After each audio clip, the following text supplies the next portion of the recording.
قسمت پہلے ہی لکھی جا چکی ہے تو دعا کرنے سے کیا ملے گا؟ کیا پتہ قسمت میں لکھا ہو کہ دعا سے ہی سب کچھ ملے گا۔ ہر انسان اپنے لیے آسانیاں چاہتا ہے۔ واحد ماں باپ ایسے ہیں جو خود مشقتیں اٹھا کر اپنی اولاد کے لیے آسانیاں چاہتے ہیں۔ چہرے کی چمک اور محلوں کی اونچائی پر مت جانا۔ جس گھر میں ماں باپ اور بچے ہنستے نظر آئے، سمجھ جانا کہ وہ گھر امیروں کا ہے۔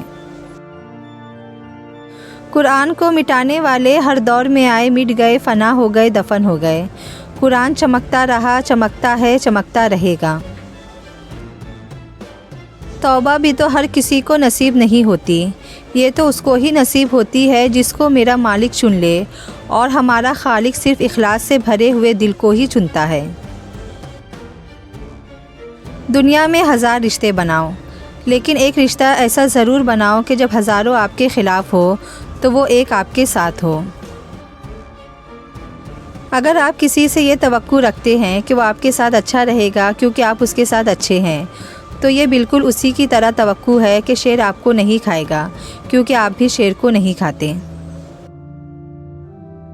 جس معاشرے میں امیر کی بد اخلاقی کو اس کا مذاق اور غریب کی خوش اخلاقی کو اس کی مجبوری سمجھ کر جواب دیا جائے، وہ انسانوں کا معاشرہ تو ہرگز نہیں ہو سکتا۔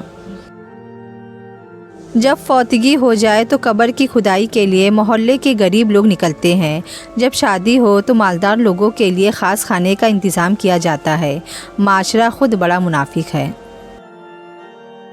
آپ کا واٹس ایپ اور انسٹاگرام کا اسٹیٹس دیکھنے والا 30 سیکنڈ تک کا اپنا وقت آپ کے سپرد کرتا ہے۔ اب یہ آپ پر ہے کہ آپ اس کے بدلے اس کو نیکی کروا دے یا گناہوں میں پھنسوانے کا سبب بنے۔